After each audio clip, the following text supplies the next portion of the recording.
जीवन अत्यंत रहस्यों से भरा पूरा है, लेकिन मृत्यु से भी बड़ी पहेली है।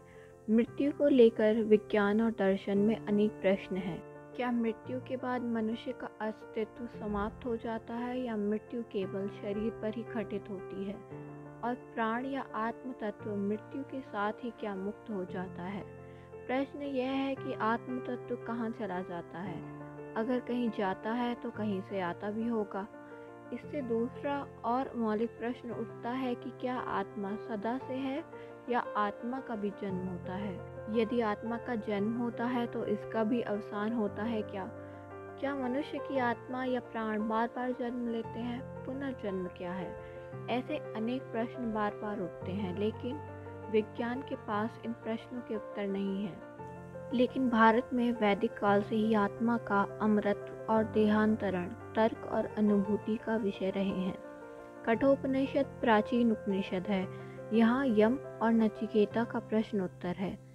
यम के उत्तर में आत्मा की अमरता का उल्लेख है कि यह आत्मा न जन्मती है न मरती है। यह किसी का कारण नहीं है और न किसी का कार्य है, क्योंकि यह शाश्वत है और अजन्मा है। अथर्ववेद में इस अजन्मा आत्मा को अग्नि और ज्योति प्रकाश बताया गया है। भगवान श्री कृष्ण ने गीता में कहा कि योग का यह ज्ञान मैंने विवस्वान को बताया था। उन्होंने मनु को और मनु ने इक्ष्वाकु को बताया था।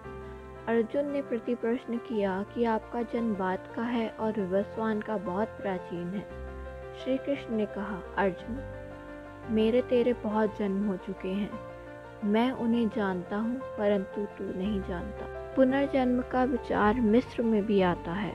बुद्ध दर्शन में भी पुनर्जन्म की मान्यता है। कहते हैं कि भिक्षुओं को 4 सत्यों का बोध न होने से ही मेरा तुम्हारा संसार में बार बार जन्म ग्रहण करना हुआ है। वे 4 बातें हैं: आर्यशील, आर्य समाधि, आर्य प्रज्ञा और आर्य विमुक्ति। बुद्ध दर्शन में पुनर्जन्म का कारण अज्ञान है।